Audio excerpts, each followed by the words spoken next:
Hello, dear listeners, and welcome to another episode of the English Globe, your favorite channel for learning real-world English through powerful stories, important global topics, and thoughtful conversations. I'm Adam, and I'm so happy to have you here with us today. Whether you are listening from your phone, your computer, or even while walking outside or sitting at home, we want to thank you for choosing to spend your time learning and growing with us. Before we dive into today's interesting and serious topic, we'd like to kindly ask you for a small favor. If you enjoy our podcasts and want to support what we do, please take a moment to click the like button on this video. It helps our channel reach more learners around the world who are just like you. And if you haven't already, don't forget to subscribe to our YouTube channel, The English Globe, so that you never miss any of our weekly English learning podcasts.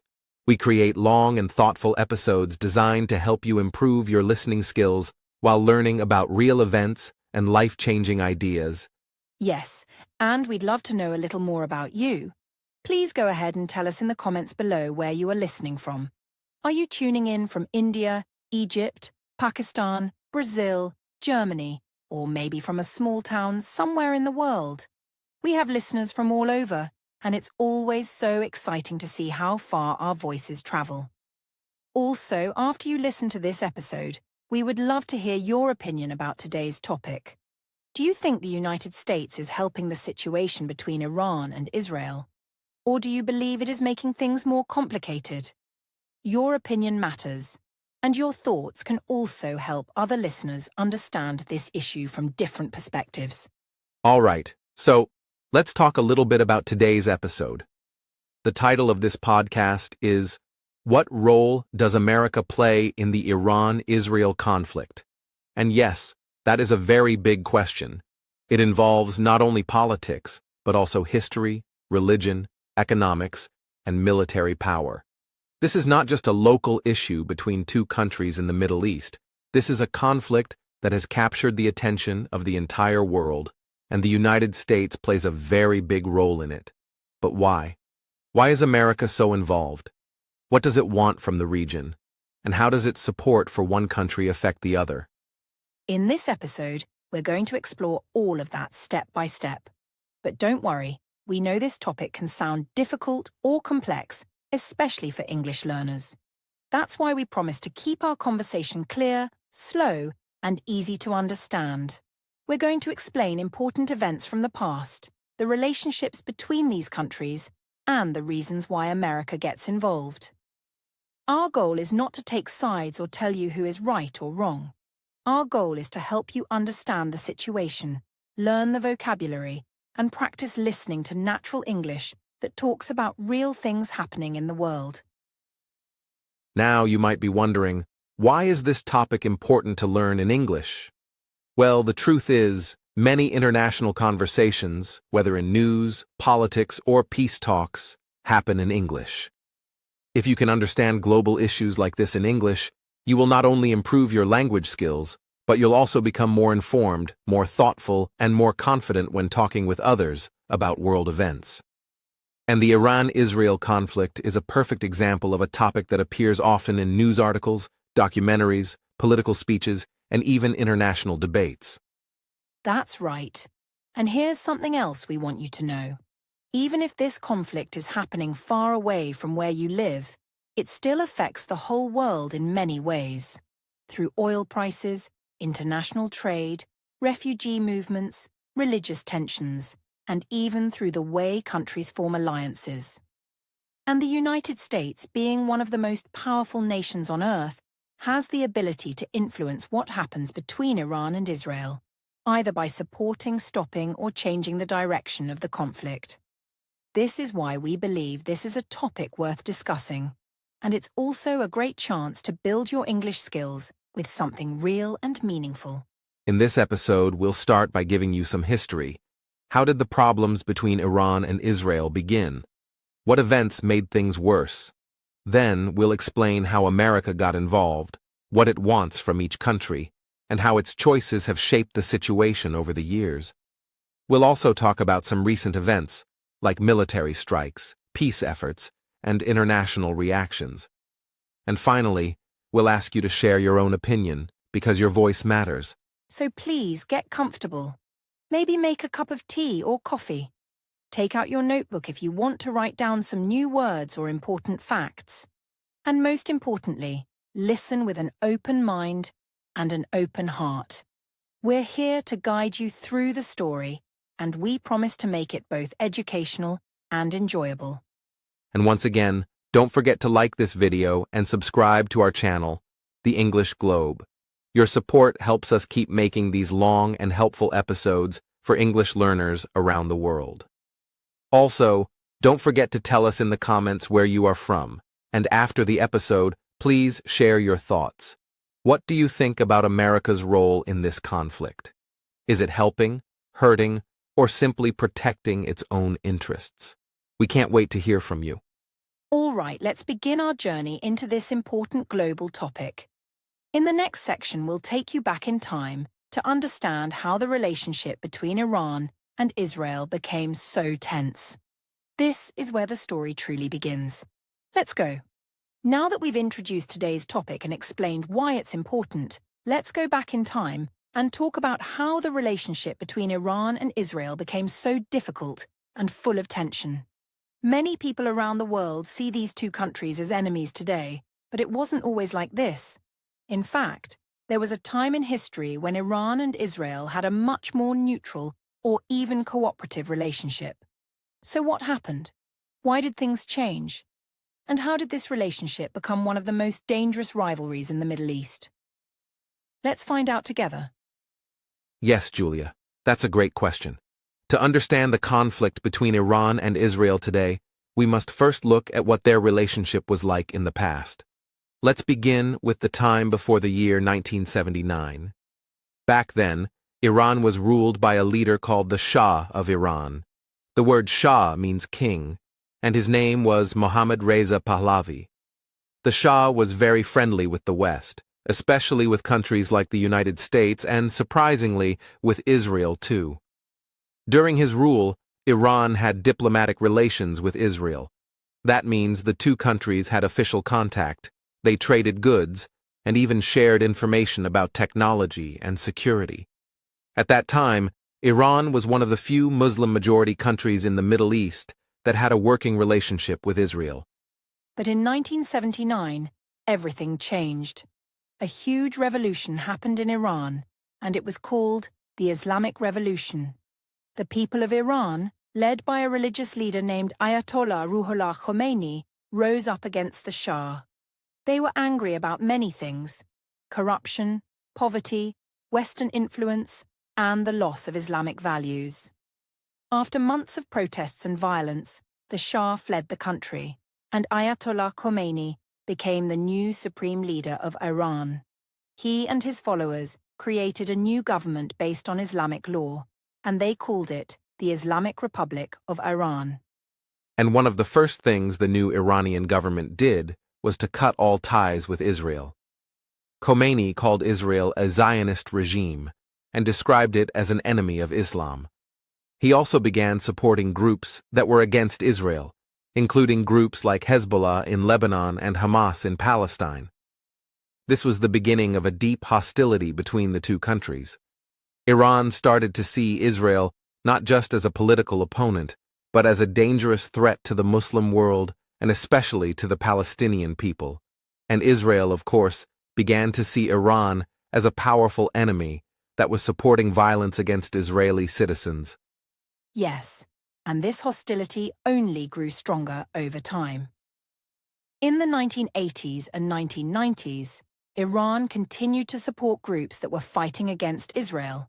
At the same time, Israel was building stronger relationships with other countries, especially with the United States, to protect itself. The situation became more serious in the 2000s when Iran began developing its nuclear program. Israel believed that Iran was trying to build nuclear weapons, even though Iran said its nuclear program was for peaceful purposes like energy and medicine. Exactly, and this nuclear issue became one of the biggest points of tension. Israel felt extremely threatened by the idea of Iran having a nuclear bomb. Israeli leaders said they could not allow a country that called for the destruction of Israel to have such dangerous weapons. This fear led to more pressure, more sanctions, and even talk of war. On the other side, Iran said it had the right to use nuclear technology and accused Israel of already having nuclear weapons in secret, although Israel has never officially confirmed that. So over the years, this rivalry turned into something much bigger than just words. Iran and Israel didn't go to war directly, but they started fighting each other in other countries.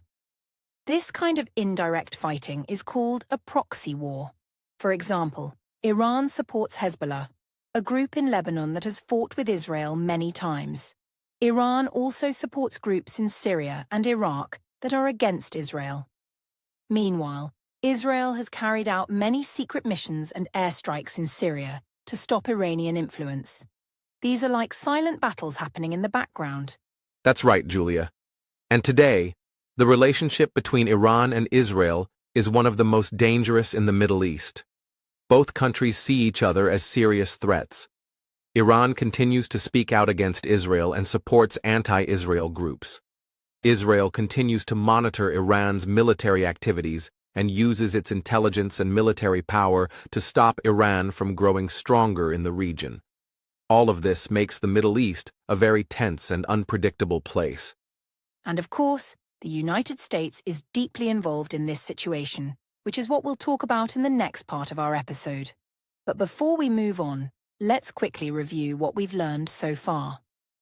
First, we learned that Iran and Israel once had a working relationship before 1979. Then, after the Islamic Revolution in Iran, everything changed. The new government viewed Israel as a dangerous enemy, and the relationship became hostile. Over time, the conflict grew deeper, with both countries accusing each other of aggression and supporting violence. And now, this rivalry affects not just the two countries, but the entire region and even the world. We also introduced the idea of a proxy war, where two countries don't fight directly, but support other groups to do the fighting for them.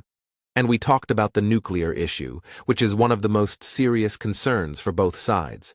If this all sounds complex, don't worry. We'll continue to break things down clearly in the next parts of the episode. Our goal is to help you understand the situation step by step, and also improve your listening and vocabulary in the process. And remember, dear listeners, you can always pause the episode, take notes, and listen again if something feels confusing. That's the beauty of podcasts. You can learn at your own pace. And don't forget to tell us in the comments, did you already know about the 1979 Islamic Revolution? Have you ever heard about the idea of a proxy war before? We'd love to know what you think. All right, in the next section, we're going to explore the history between the United States and Israel. How did that relationship begin? And why is America considered Israel's strongest ally? We'll talk about military support, shared values, and the long friendship between the two countries.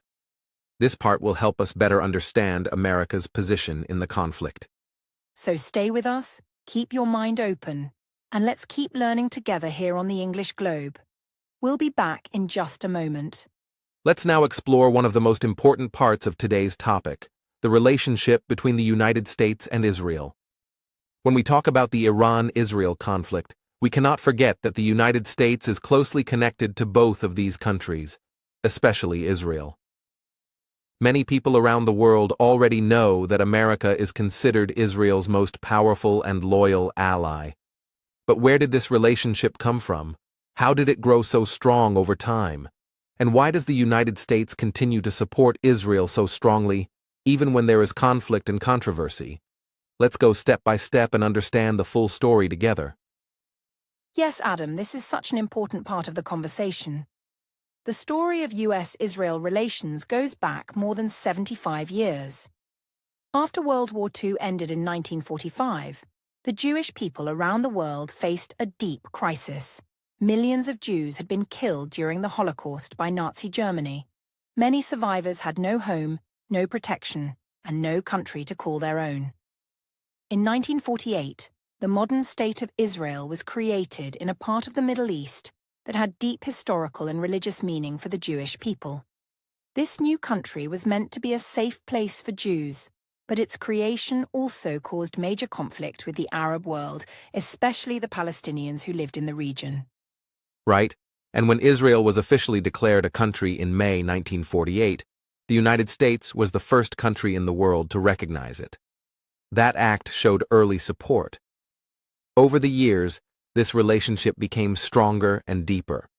The U.S. saw Israel not just as a new country, but as a fellow democracy in the Middle East, a region where most countries were ruled by kings, dictators, or military leaders. The fact that Israel had elections, a legal system, freedom of speech, and a strong connection to the Jewish community in America helped build a foundation of friendship between the two nations. Exactly. And during the Cold War, which was a long period of tension between the United States and the Soviet Union, America also saw Israel as a strategic partner. Most of the Arab countries were supported by the Soviet Union at that time, while Israel supported the West. So helping Israel was also part of America's strategy to protect its interests in the Middle East.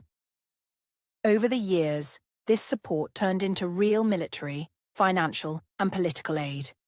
For example, the US began giving billions of dollars in military assistance to Israel, money used for defense systems, weapons, technology, and more. And even today, the United States gives Israel about $3.8 billion every year in military aid. This is one of the largest aid packages given to any country in the world. The two countries also work closely together on military operations, intelligence sharing, and defense technology. For example, one of the most famous joint projects between the U.S. and Israel is the Iron Dome system. This is a defense technology that helps shoot down rockets before they can land and cause damage. It has saved many lives in Israel and is often seen as a symbol of the close military relationship between the two countries. That's right, Adam. And the relationship isn't just about weapons and defense. There are also deep cultural and religious connections between the two countries.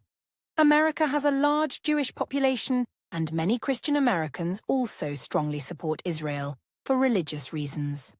For example, some Christians believe that supporting Israel is part of their faith because of the biblical history of the region. This religious connection adds another layer of support from US citizens, which makes politicians in Washington very careful when it comes to Israel. In fact, many American presidents and members of Congress proudly say that they support Israel and consider it a close friend of the United States. But of course, Julia, not everyone in America agrees on this.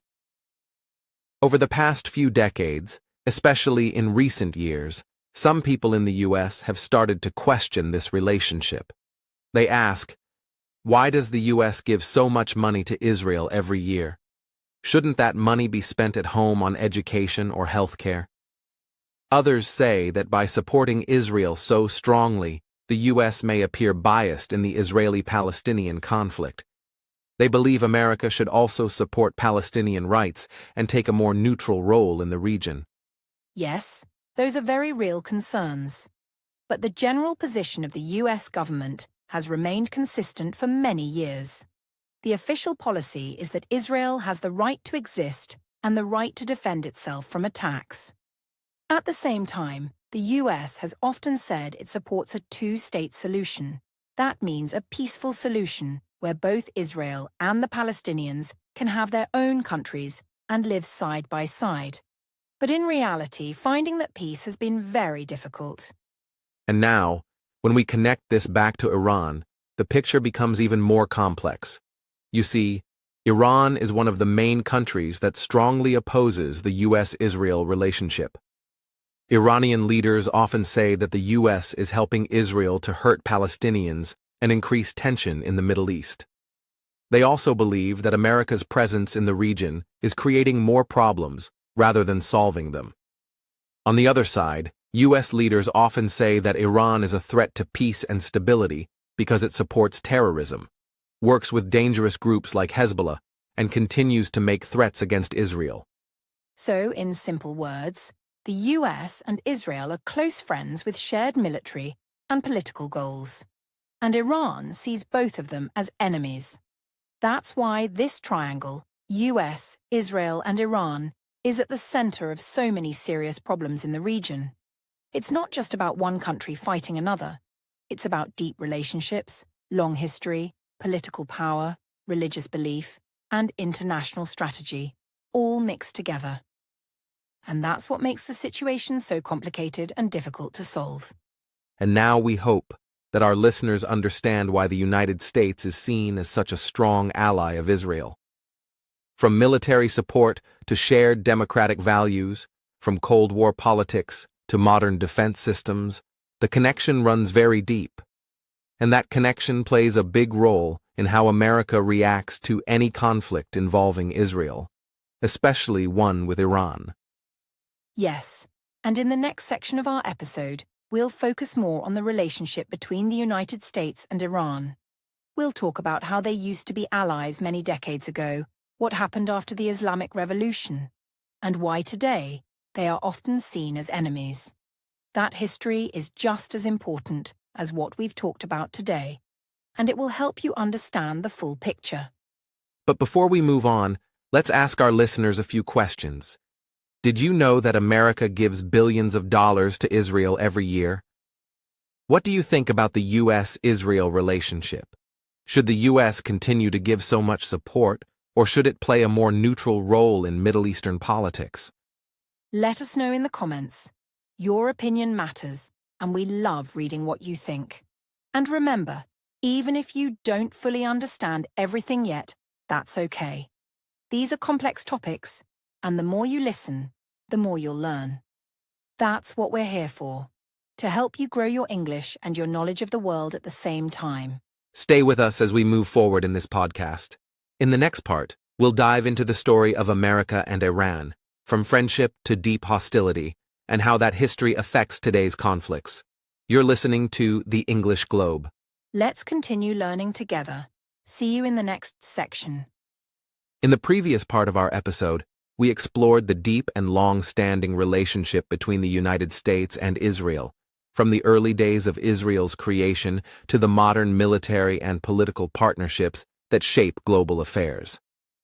But to truly understand the full picture of the Iran-Israel conflict and America's role in it, we now need to look at the history between the United States and Iran, a story that started with friendship and ended in deep mistrust and hostility.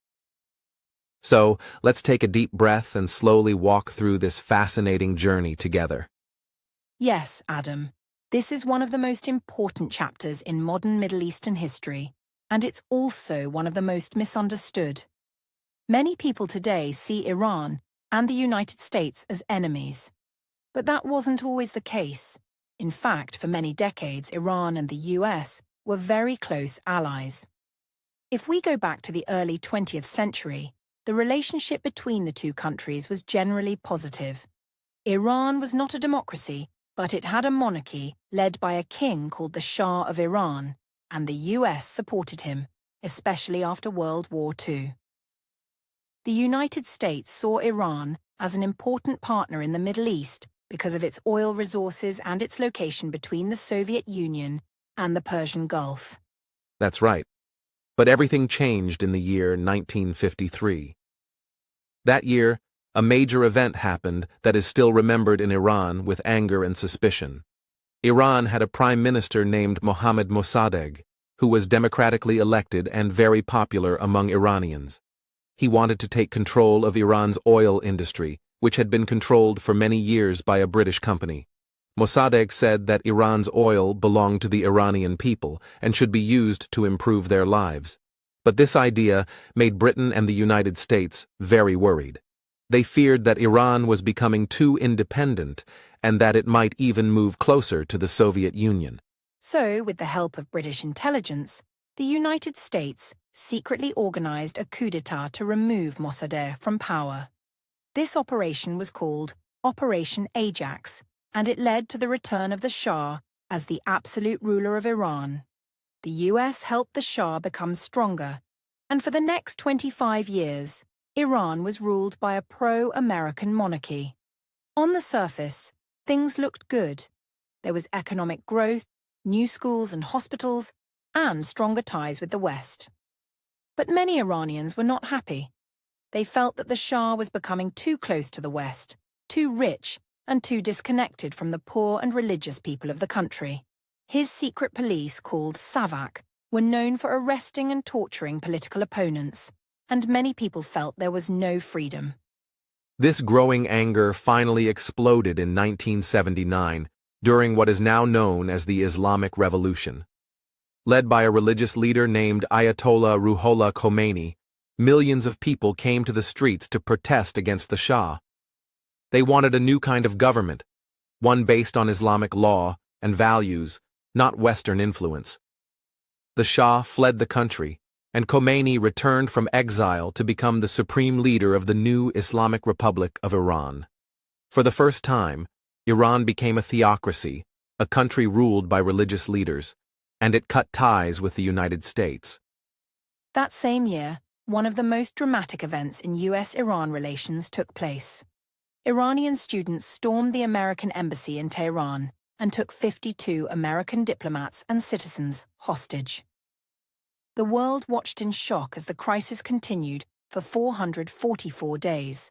The US tried different ways to solve the situation, including a failed military rescue mission. Eventually, the hostages were released, but the damage to the relationship between the two countries was done. From that point on, the US saw Iran as a dangerous enemy, and Iran saw America as a symbol of imperialism, corruption, and oppression. And from that moment until today, the relationship between the US and Iran has been filled with tension, threats, sanctions, and even military conflict.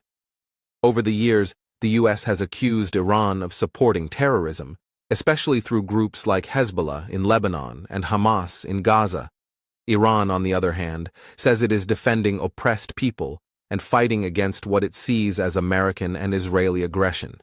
The two sides have not had formal diplomatic relations since 1980. Instead, they speak to each other through public speeches, media channels, and sometimes through other countries as mediators.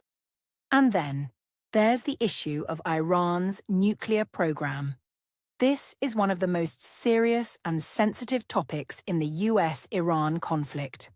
For many years, Iran has been developing nuclear technology, saying that it is only for peaceful purposes like energy and medicine. But the US, Israel, and many other countries believe that Iran is secretly working to build nuclear weapons. This fear led to a series of international negotiations, and in 2015, a major agreement was reached called the Joint Comprehensive Plan of Action, or simply the Iran nuclear deal. In this deal, Iran agreed to limit its nuclear activities in exchange for relief from economic sanctions.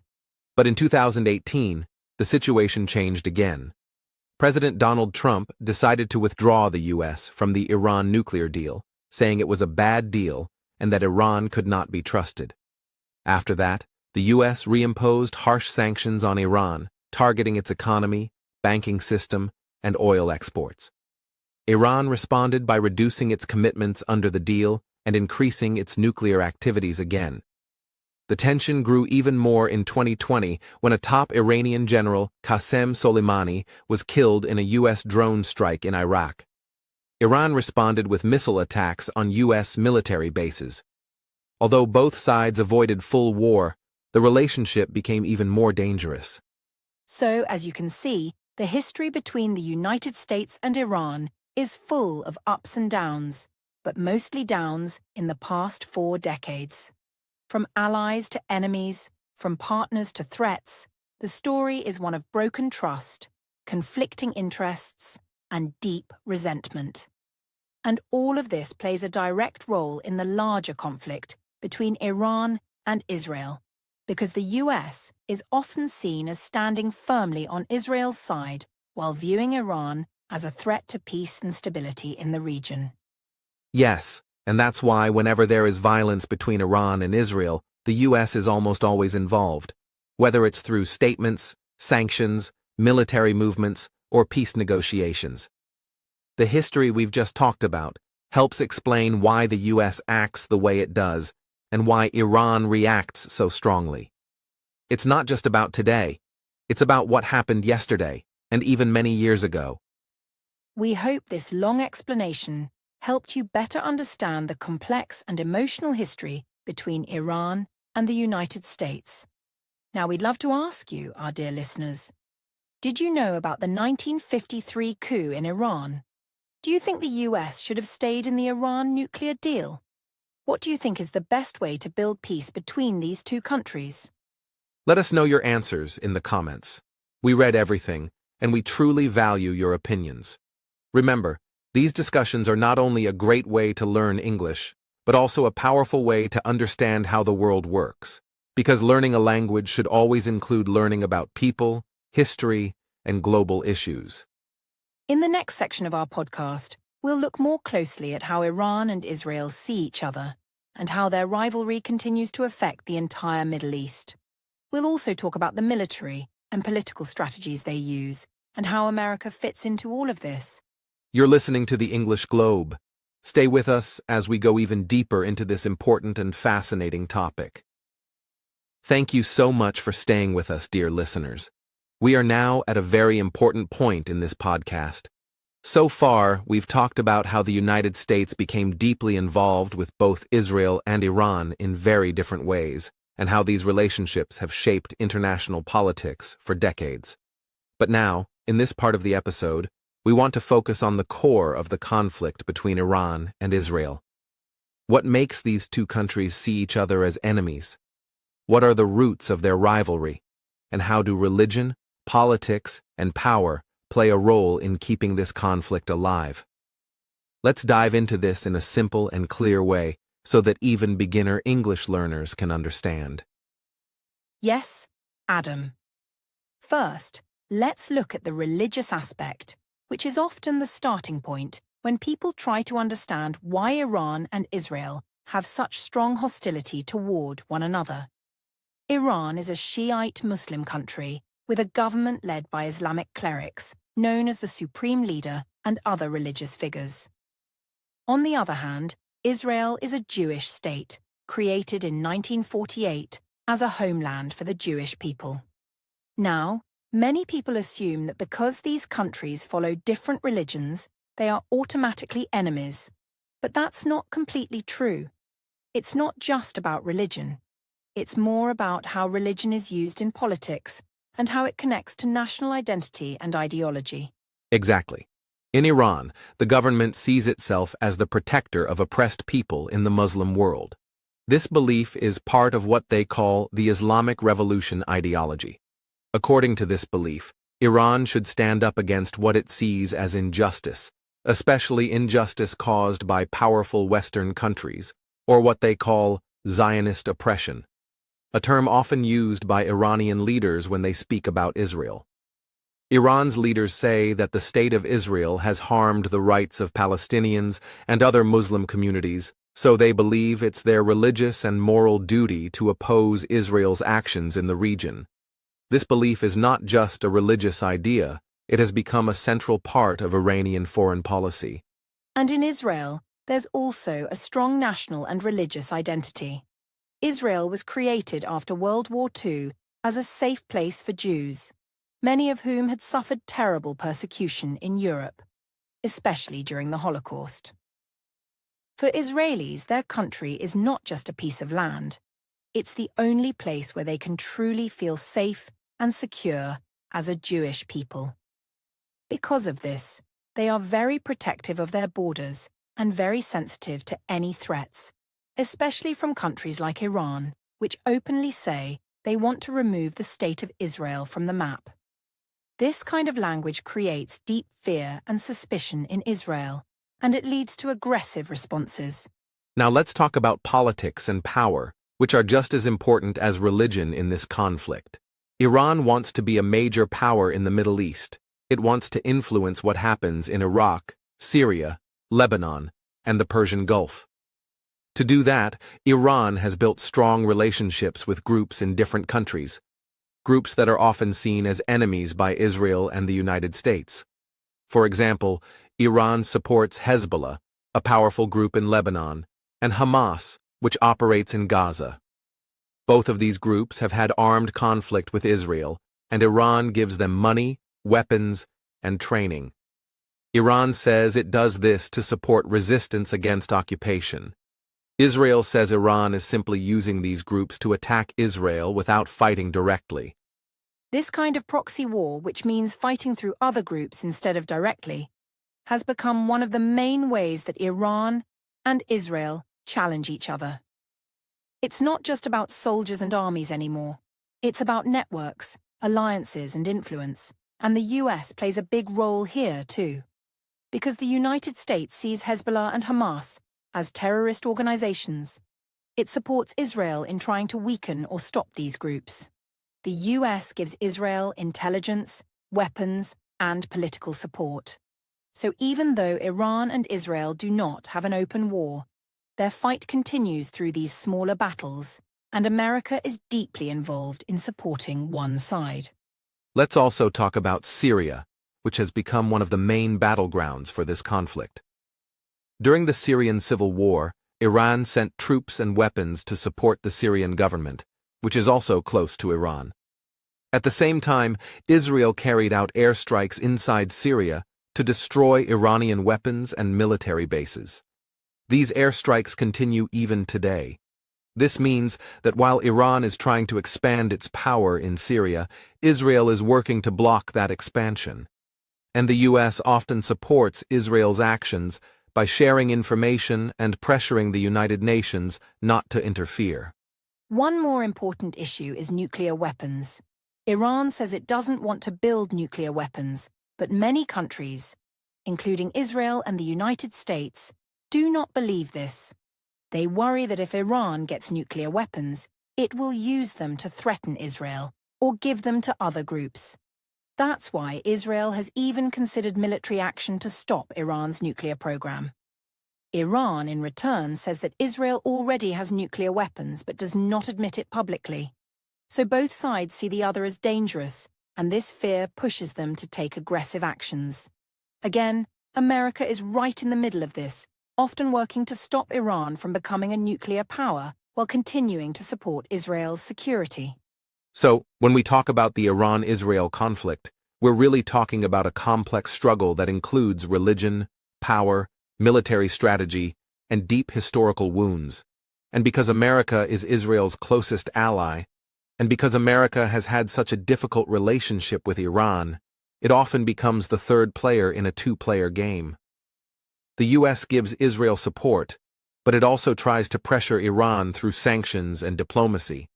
This keeps the tension high and the situation unpredictable. And that's why this conflict continues. It's not just about one issue. It's not just about land or religion or history. It's about all of these things mixed together. It's about identity, fear, power, pride, and pain. That's what makes it so difficult to solve and so important for the world to understand. And that's why we, here at the English Globe, want to help you learn not just English, but also the stories and realities behind today's most important global events. Before we move on to the next part, let's ask our amazing listeners a few questions again. Do you think religion should play a role in politics? Do you think Iran and Israel will ever be able to talk peacefully? What role should America play? Should it support one side, or try to bring peace between both sides? Share your answers in the comments. Reading your thoughts helps us make better episodes, and your opinion matters.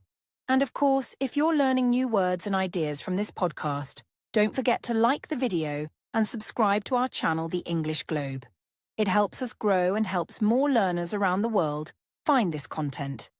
In our next part, we're going to explore how America's military presence and political influence in the Middle East continue to affect the balance between Iran and Israel, and why this conflict is not just about three countries, but about the future of an entire region. All right, dear listeners, thank you again for staying with us for this deep and meaningful conversation. In this next part of our podcast, we are going to talk about something that is often overlooked when people discuss the Iran-Israel conflict.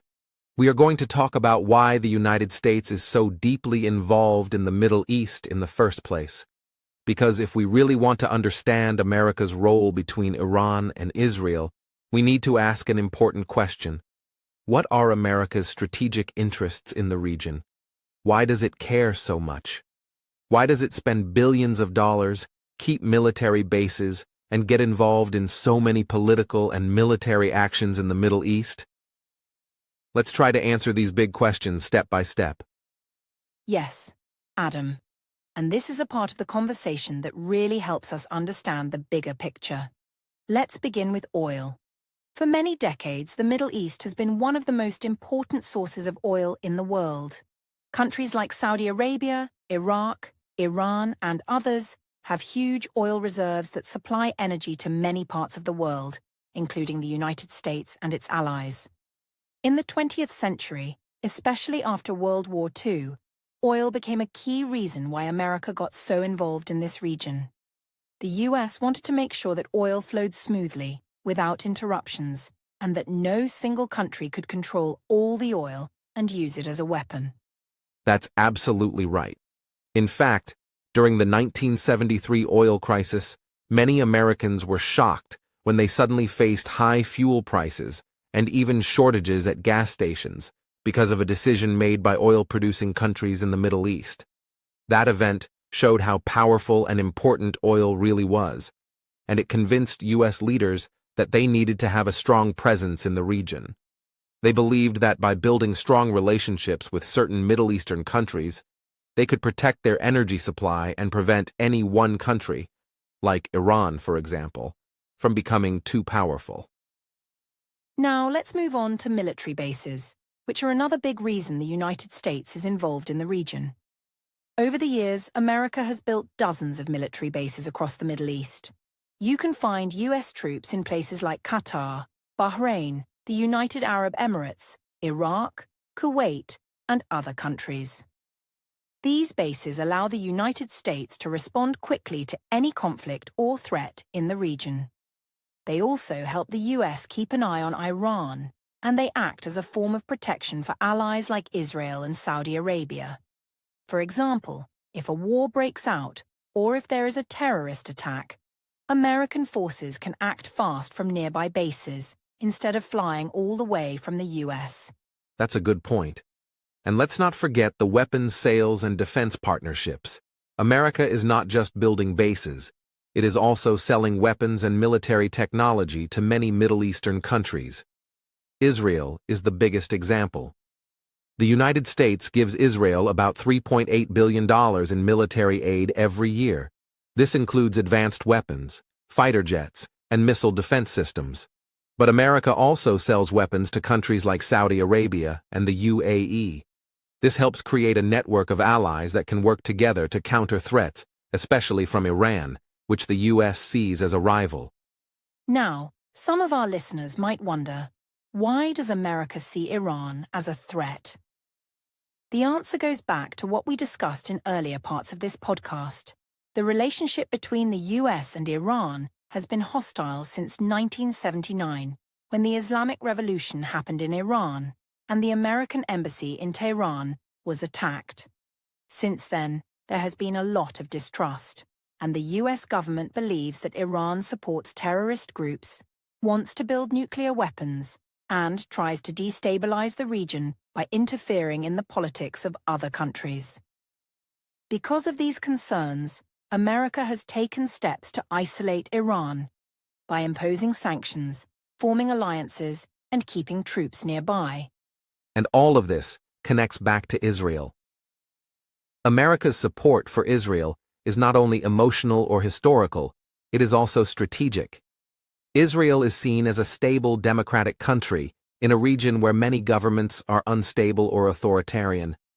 It is a place where the U.S. can count on cooperation.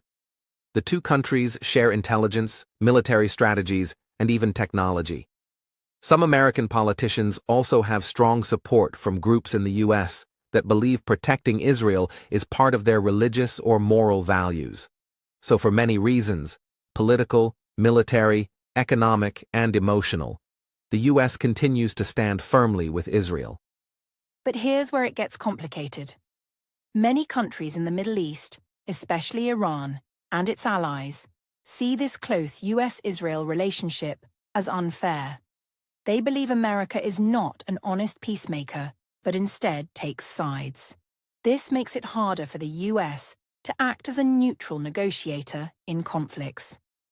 When America tries to help bring peace between Israel and its neighbors, Iran and others often reject those efforts, saying the US is biased. This leads to even more tension and sometimes new waves of violence, especially when the US moves its embassy, approves military actions, or makes strong political statements.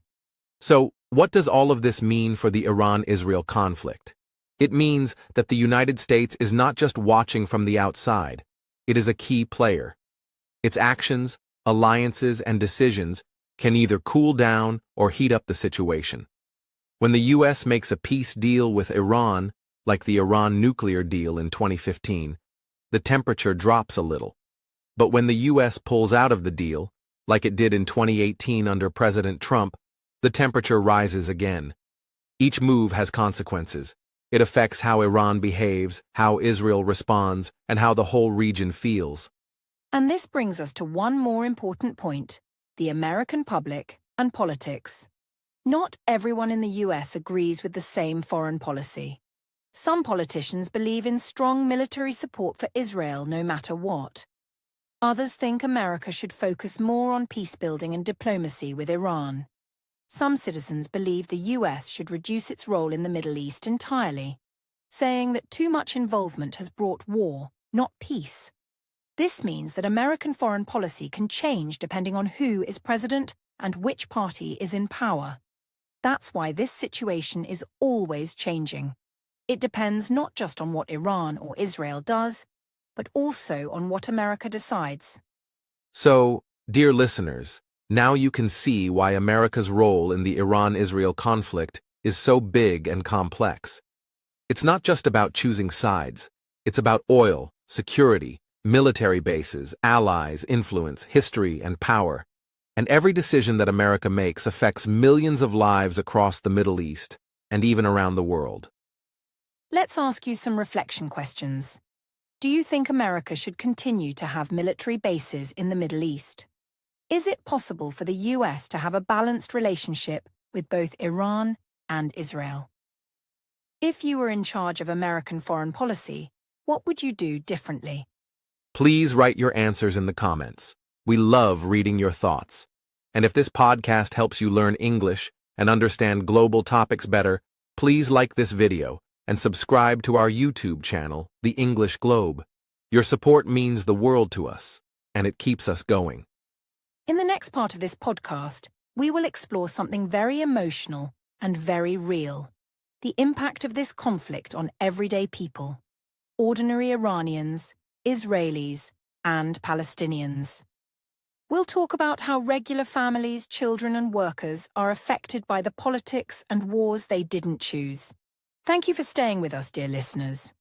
In this section of the podcast, we're going to move away from the high-level politics, the military strategies, and the government decisions, and instead we're going to talk about something that is often ignored, but is the most important part of all of this, and that is the human cost of the Iran-Israel conflict and the wider tensions in the Middle East. Because while leaders argue, countries fight, and alliances shift, the real impact is felt by ordinary people: mothers, fathers, children, students, and workers, who are just trying to live their lives in peace. Yes, Julia, that's a powerful point. Behind every headline, every news story, and every military action, there are people who suffer in ways we often don't see. In Iran, for example, economic sanctions placed by the United States and other countries have led to high inflation, food shortages, and unemployment. These sanctions are meant to pressure the Iranian government, but in reality, they often hurt the regular people more than the politicians. Prices go up, medicines become hard to find, and young people lose hope for the future. Many Iranians, especially the youth, are well-educated, and want to connect with the world, but they feel trapped by politics they didn't choose. And in Israel, the story is different, but also filled with challenges.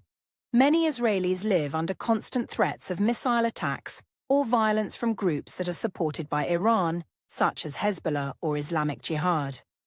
People in areas near the borders, especially in the north near Lebanon or in the south near Gaza, sometimes have only a few seconds to run to bomb shelters when sirens go off. Children grow up with the sound of rockets and fear of war, and parents worry every day about their family's safety. Even when things are peaceful for a while, there is always this background fear that things could explode again at any moment. And let's not forget about the Palestinians, many of whom are caught in the middle of all of this. While the Israel-Palestine conflict is its own deep and painful issue, it is very closely connected to the Iran-Israel situation, because Iran gives political and military support to groups like Hamas in Gaza. This makes life even harder for Palestinians, who are already living under very difficult conditions. Many live in overcrowded areas with limited access to clean water, electricity, or education. When violence breaks out between Israel and Hamas, it is often Palestinian civilians, including children, who suffer the most from the airstrikes and blockades. And dear listeners, let's also remember the people in Lebanon, Syria, Yemen, and Iraq, places where Iran and the US have played major roles, either directly or indirectly. In Lebanon, Iran-backed Hezbollah is very powerful, and while some people support them, many others blame them for political instability and economic crisis. In Syria, Iran supported the Assad regime during the civil war, while the US supported some opposition groups. This led to a brutal long war that killed hundreds of thousands and displaced millions. In Yemen, Iran supports the Houthi rebels, while US allies like Saudi Arabia lead a military coalition against them, causing one of the worst humanitarian crises in the world. It's heartbreaking when we stop and think about it. So many lives have been lost, so many children have grown up in fear, and so many dreams have been destroyed, not because of anything these people did wrong, but because of the decisions made by powerful governments and leaders. Whether it's an Iranian student who can't get a visa to study abroad, an Israeli child growing up near a conflict zone, a Palestinian family living under blockade, or a Syrian refugee who lost everything, the pain is real, and it's something we must never forget when we talk about politics and power. That's why in our podcast, we always try to look beyond just governments and ask, what is happening to the people? Because no matter where someone is from, whether Iran, Israel, Palestine, America, or anywhere else, we all want the same basic things: safety, education, opportunity, family, and peace. Most people are not interested in war or politics. They just want a normal life. And yet, year after year, decade after decade, they are the ones paying the highest price for decisions made far away from them. One thing that makes this situation even harder is the lack of dialogue between regular people from these countries. Because of politics and media narratives, many Iranians have never met an Israeli, and vice versa. They grow up hearing that the other side is the enemy, but in reality, when people from these countries do have a chance to talk, through social media, online forums, or international events, they often find that they have much more in common than they expected. They both love their culture, they both care about their families, and they both dream of peace. And that's why education and communication are so important. If we can encourage more people to learn about each other, to speak honestly, and to share stories not just from politicians but from real people, then maybe we can build more understanding and reduce the hate and fear that fuel these conflicts. That's also why learning English and listening to global podcasts like this one is so powerful. It connects people from all over the world and helps us understand different points of view. Yes, and this is where we want to turn to you, dear listener. We know that many of you are listening to this podcast from different parts of the world. Maybe you are from the Middle East yourself, or maybe you're learning about this conflict for the first time. But we want to ask you, How do you think ordinary people can help bring peace, even when governments don't agree? Have you ever experienced the effects of conflict or war in your country or your family? Do you believe there is hope for peace between Iran and Israel in the future? Why or why not? Please take a moment to share your answers in the comments below. We read every comment and we truly appreciate your voice. You can also tell us where you're listening from. We love knowing how many different countries are connected through this podcast. And if you haven't already, please subscribe to our YouTube channel, The English Globe, and give this video a like. Your support helps us create more thoughtful, meaningful, and educational episodes for English learners around the world. Coming up next, we'll explore how the United Nations and other international organizations are involved in this conflict, and whether they have the power to make a real difference. Can the world step in and stop the violence, or is it just too complicated? Stay with us, because the next part will help us answer these questions. Welcome back, dear listeners. We truly appreciate you staying with us for this deep conversation.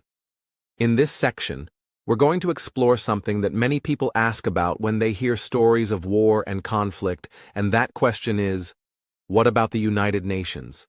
What about international diplomacy? Isn't there a global system to stop all this violence and bring peace? These are very important questions, and today we will look at the role of the United Nations, international diplomacy, and global powers in the Iran-Israel conflict, and whether they are helping, failing, or simply staying silent. Yes, Adam, that's something many people don't fully understand. The United Nations, often called the UN, is an international organization made up of almost every country in the world. Its job is to promote peace, protect human rights, and help solve global problems. It was created after World War II with the hope that something like that would never happen again. And while the UN has played an important role in many peacekeeping missions and humanitarian efforts, when it comes to the Iran-Israel conflict or Middle East tensions, things become much more complicated. The reason is simple but powerful: politics. Exactly, Julia. Let's start with the UN Security Council, which is the part of the UN that deals with international peace and security. This council has 5 permanent members: the United States, the United Kingdom, France, Russia, and China. These 5 countries have what's called veto power, which means they can block any resolution they disagree with, even if all the other members agree. And because the United States is a close ally of Israel, it has often used its veto to block resolutions that criticize or take action against Israeli policies, especially regarding Palestine or military operations in the region. This makes it very hard for the UN to take strong, unified action on this issue. And on the other side, you have countries like Russia and China who often support Iran's position or oppose what they see as US interference in the region. So when Iran is criticized in the UN, these countries may step in and defend Iran, or at least prevent strong resolutions from passing. What this means is that the big powers are often playing political games at the United Nations, and because of this, the UN sometimes looks powerless to stop the conflict or even speak openly about it. That's right. But that doesn't mean the United Nations does nothing. The United Nations has several agencies that are involved in the Middle East, such as UNICEF, which helps children affected by war, or UNRWA, which supports Palestinian refugees. There are also UN peacekeepers in Lebanon, especially in the southern part near the Israeli border, where there is often tension between Israel and the Iranian-backed Hezbollah group. These peacekeepers try to monitor the situation and prevent violence, but they do not have the power to stop major attacks. They are there to observe and report, and sometimes provide a small level of stability. Another way the United Nations is involved is through diplomatic talks and negotiations. Over the years, the UN has hosted or supported many peace conferences, summits, and meetings that tried to bring Israeli and Arab leaders together. Some of these have worked better than others. For example, the UN helped in supporting the Iran nuclear deal, officially called the JCPOA, or Joint Comprehensive Plan of Action, in 2015. That agreement involved Iran, the US, the UK, France, Russia, China, Germany, and the European Union. It was designed to limit Iran's nuclear program in exchange for lifting economic sanctions. The UN Security Council approved it, and for a while it seemed like progress. But then, in 2018, the United States pulled out of the deal under President Donald Trump, saying it wasn't strong enough. This decision made Iran angry, and they began to break the limits on their nuclear program. Other countries tried to keep the deal alive, but without the US, it became weaker. The UN couldn't stop this breakdown, and the conflict between the US and Iran got worse again. So once again, we see that international agreements and diplomacy can work, but they are very fragile and depend heavily on political will and cooperation. Besides the UN, we also have other global players trying to influence the Iran-Israel situation. The European Union often takes a more balanced approach and has tried to mediate between Iran and the West. Countries like Germany, France, and the UK have worked hard to keep peace talks going. Even neutral countries like Switzerland or Oman have acted as messengers or quiet diplomats between Iran, Israel, and the US. Sometimes diplomacy happens in the spotlight, but many times it happens in secret meetings behind closed doors. These efforts are important, even if we don't always hear about them. And let's not forget about regional diplomacy. In recent years, we have seen some surprising changes in the Middle East. For example, in 2020, several Arab countries, including the United Arab Emirates and Bahrain, signed peace agreements with Israel under the Abraham Accords. These were supported by the United States and marked a big shift in regional politics. Iran was not happy about this because it saw these deals as a threat to its influence.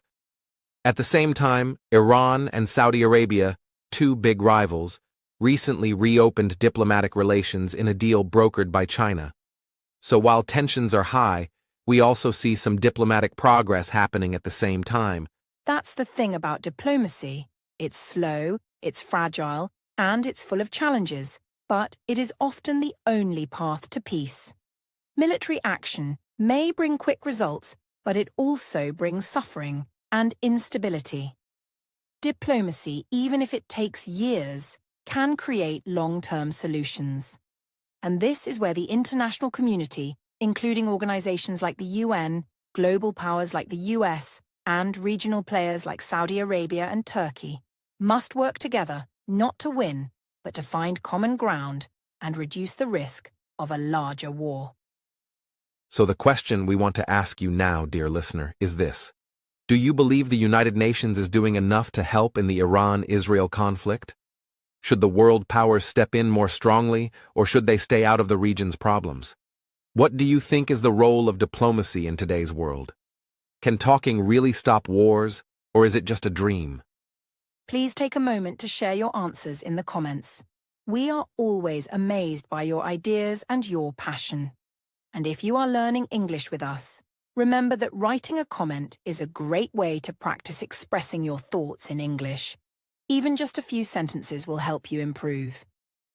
Also, if you're enjoying this podcast, please hit the like button and subscribe to our YouTube channel, The English Globe.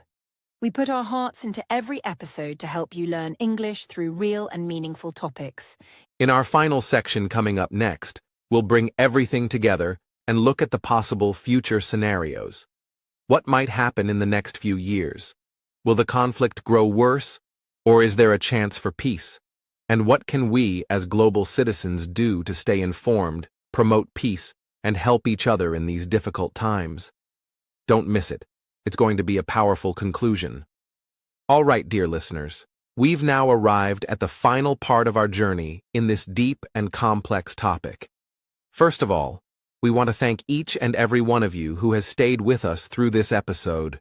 We know that understanding global politics, especially something as sensitive and complicated as the Iran-Israel conflict and America's involvement in it, can be difficult, but it is also so important. In this last section, we want to talk about something that everyone wonders. What's next? Is peace even possible? Or are we headed for something worse, like a bigger war? Yes, that's the question on many minds, Adam. After all the history, after all the tensions, and with so many powerful countries involved, people feel confused and sometimes even hopeless. But the truth is, the future is not written yet. It depends on what leaders do, what ordinary people demand, and how the world responds. Let's begin by looking at the possible scenarios, different paths that the Iran-Israel relationship could take, depending on political choices, military actions, and international diplomacy. Some of these paths are dangerous, others offer hope. Let's start with the worst-case scenario, which is unfortunately very real: a full-scale regional war. If tensions keep rising and a major incident, like a military strike or a terrorist attack, triggers retaliation, we could see Iran and Israel enter into direct war. This would likely pull in other groups like Hezbollah, Hamas, and even state actors like Syria or Iraq. The United States, as Israel's strong ally, could be drawn in again with its military power. Other countries might take sides too: Russia supporting Iran, the Gulf states supporting Israel, or even Turkey getting involved. This could turn the Middle East into a battlefield and cause unimaginable suffering for millions of people.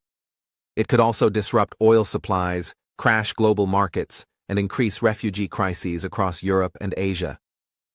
Yes, that is a frightening picture, and sadly not just fiction.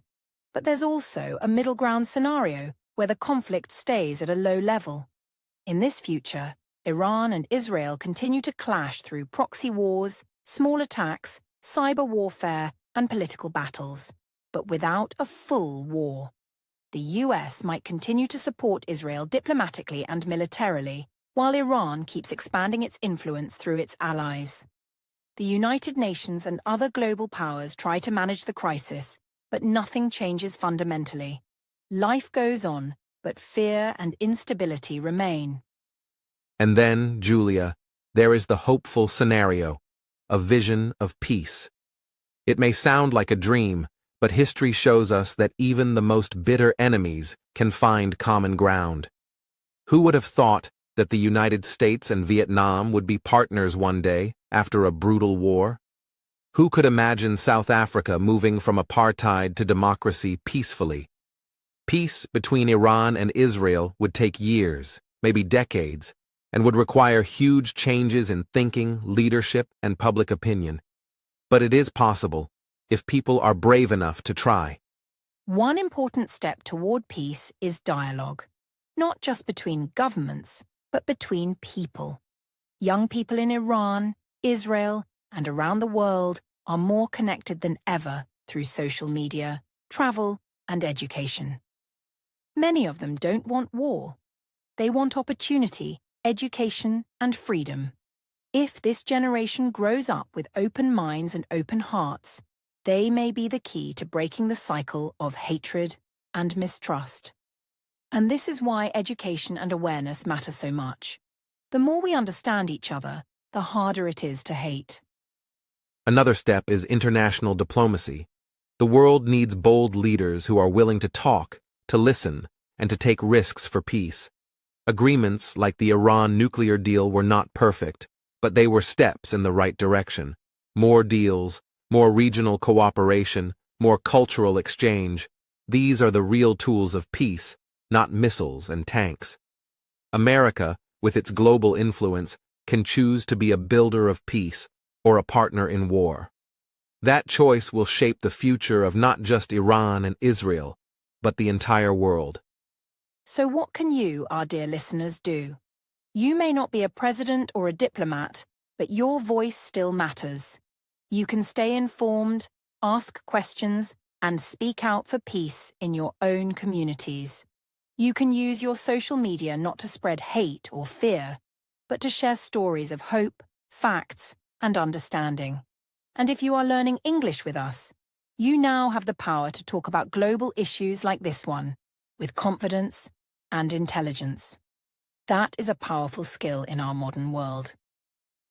Before we close this episode, let us ask you some final questions. These questions are not just for conversation, they are for reflection.